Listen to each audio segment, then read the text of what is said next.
السلام علیکم دوستو، آج میں آپ کو بتانے جا رہا ہوں برس کا علاج۔ برس لا علاج نہیں ہے۔ بیشتر لڑکیاں اور خواتین اس بیماری کی وجہ سے ڈپریشن کا شکار ہو جاتی ہیں۔ برس جلد کی ایک طویل مدتی بیماری ہے جس سے متاثرہ جلد پہ سفید دھبے نمودار ہو جاتے ہیں۔ ان دھبوں کے کناروں اور نارمل جلد میں واضح فرق ہوتا ہے، یہاں تک کہ ان دھبوں والی جلد کے بال بھی سفید ہو سکتے ہیں۔ منہ اور ناک کے اندر کے حصے میں بھی یہ سفید دھبے پائے جا سکتے ہیں۔ عام طور پر جسم کے دونوں اطراف یعنی دایاں اور بایاں حصے متاثر ہو سکتے ہیں۔ اکثر دھبے جلد کے ان حصوں پر شروع ہوتے ہیں جو سورج کی روشنی میں آتے ہیں۔ یہ سیاہ جلد والے لوگوں سے زیادہ نمایاں ہوتے ہیں۔ جلد کے خلیوں کے اندر ایک کالے رنگ کا مادہ پایا جاتا ہے جس کو میلانن کہتے ہیں۔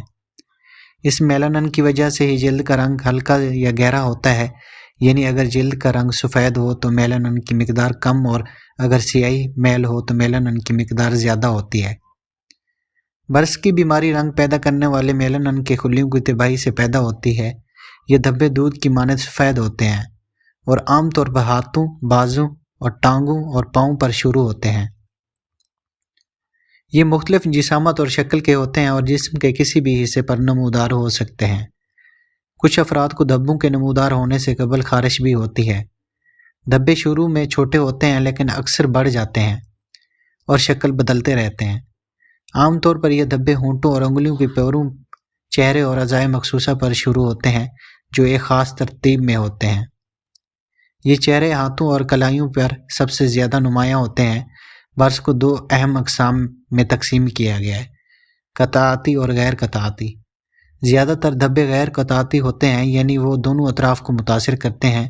ان صورتوں میں جلد کا متاثرہ حصہ عام طور پر وقت کے ساتھ پھیلتا ہے۔ اس میں برس کے دھبے ایک ترتیب کے ساتھ یا بغیر ترتیب کے سارے جسم پر پھیلے ہوتے ہیں۔ عام طور پر جسم کا کوئی حصہ بھی ان سے محفوظ نہیں ہوتا۔ کبھی کبھی تو تمام جسم ہی اس بیماری کی زد میں آ جاتا ہے۔ ایسی صورتحال میں برس کی بیماری کو یونیورسل ویٹولیگو کا نام دیا جاتا ہے۔ تقریباً 10% معاملات قطعاتی ہوتے ہیں، یعنی ان میں زیادہ تر جسم کا ایک حصہ متاثر ہوتا ہے۔ ان صورتوں میں جلد کا متاثرہ حصہ عام طور وقت کے ساتھ نہیں پھیلتا۔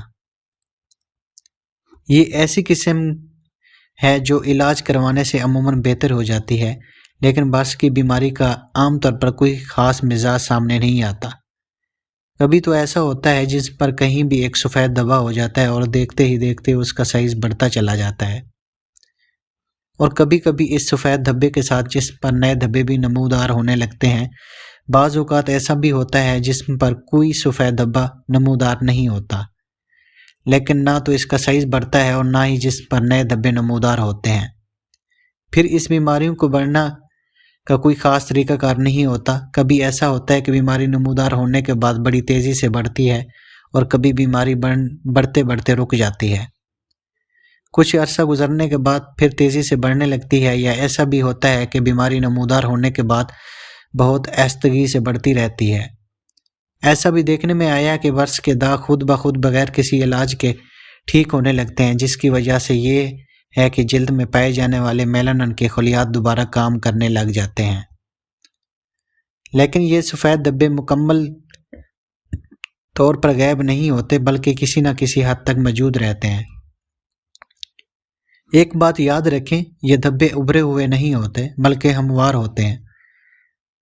جلد میں سوائے رنگت کے تبدیلی کے اور کوئی علامت محسوس نہیں ہوتی، اگرچہ ان دھبوں کی کوئی علامت نہیں ہوتی۔ یہ دھبے جسم کے کھلے حصوں پر ہوں تو ان پر سورج کی شعاعیں پڑنے سے مریض جلن کی شکایت کر سکتا ہے۔ مریض کو اس وجہ سے کوئی جسمانی تکلیف تو نہیں ہوتی، مگر اس کی وجہ سے مریض بعض اوقات نفسیاتی الجھن کا شکار ہو جاتے ہیں۔ خاص طور پر لڑکیاں اور خواتین اس مرض کی وجہ سے بہت زیادہ پریشانی محسوس کرتی ہیں، اور بعض مریض اس بیماری سے اس قدر متاثر ہوتے ہیں کہ وہ ڈپریشن کا شکار ہو جاتے ہیں۔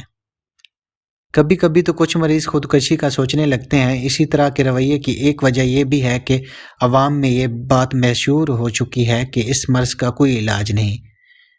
اگرچہ 100% علاج نہ صحیح، مگر کسی حد تک اس بیماری کا علاج کیا جا سکتا ہے، اور برس کے مریض کو لا علاج قرار نہیں دیا جا سکتا۔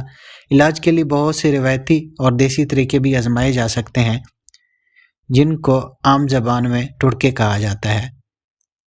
بعض اوقات یہ ٹوٹکے کافی مفید ثابت ہو سکتے ہیں۔ علاج کے لیے مریض کو مکمل معلومات فراہم کرنی چاہیے، بلکہ ان کے رشتہ داروں کو بھی آگاہی فراہم کرنی چاہیے۔ ممکن ہو تو کسی ماہر نفسیات کی خدمات حاصل کر کے مریض کے خدشات کو بات چیت کے ذریعے حل کرنے کی کوشش کریں۔ اس سے نہ صرف مریض کا نفسیاتی دباؤ کم ہوتا ہے، بلکہ مریض علاج کروانے کے لیے بھی آمادہ ہو جاتا ہے۔ برس کی صحیح وجہ معلوم تو نہیں ہے۔ خیال کیا جاتا ہے کہ اس بیماری کی ایک وجہ کہیں نہ کہیں جینیاتی ہے، یعنی یہ بیماری موروثی ہو سکتی ہے۔ اس جینیاتی موروثی فیکٹر کی خرابی کی وجہ سے کوئی ایسا ماحولیاتی عنصر بنتا ہے جس کی وجہ سے آٹو امیون بیماریاں جنم لیتی ہیں۔ لیکن اس آٹو امیون ری ایکشن کے شروع ہونے کے بارے میں حتمی طور پر کچھ نہیں کہا جا سکتا، لیکن اس آٹو امیون ری ایکشن کے نتیجے میں رنگ پیدا کرنے والے خلیات تباہ ہونا شروع ہو جاتے ہیں۔ ایسے افراد میں بیماری بچپن سے ہی شروع ہو جاتی ہے۔ جن افراد میں تھائرائیڈ گلینڈ زیادہ ہارمون بنائے یا گردے کے اوپر والے حصے کے ایڈرنل غدود کم ہارمون بنائے یا جسم میں وٹامن بی کی کمی ہو جائے تو اس صورت میں بھی برس کی بیماری ہو سکتی ہے۔ برس کے مریضوں میں ذیابیطس عام لوگوں کی نسبت زیادہ اثر انداز ہوتی ہے۔ البتہ ایک بات یاد رکھیں کہ برس متعدی مرض نہیں ہے۔ برس کے حوالے سے عام لوگوں میں کچھ غلط فہمیاں پائی جاتی ہیں۔ مثلا ایک خیال ہے کہ برس دودھ اور مچھلی ایک ساتھ کھانے سے ہوتا ہے، لیکن میڈیکل سائنس نے ان تمام باتوں کو غلط قرار دے دیا ہے۔ اگر ویڈیو اچھی لگی ہو تو پلیز اس کو شیئر اور کمنٹس لازمی کر دیں۔ مزید اچھی ویڈیوز دیکھنے کے لیے ہمارا چینل سبسکرائب کریں۔ شکریہ۔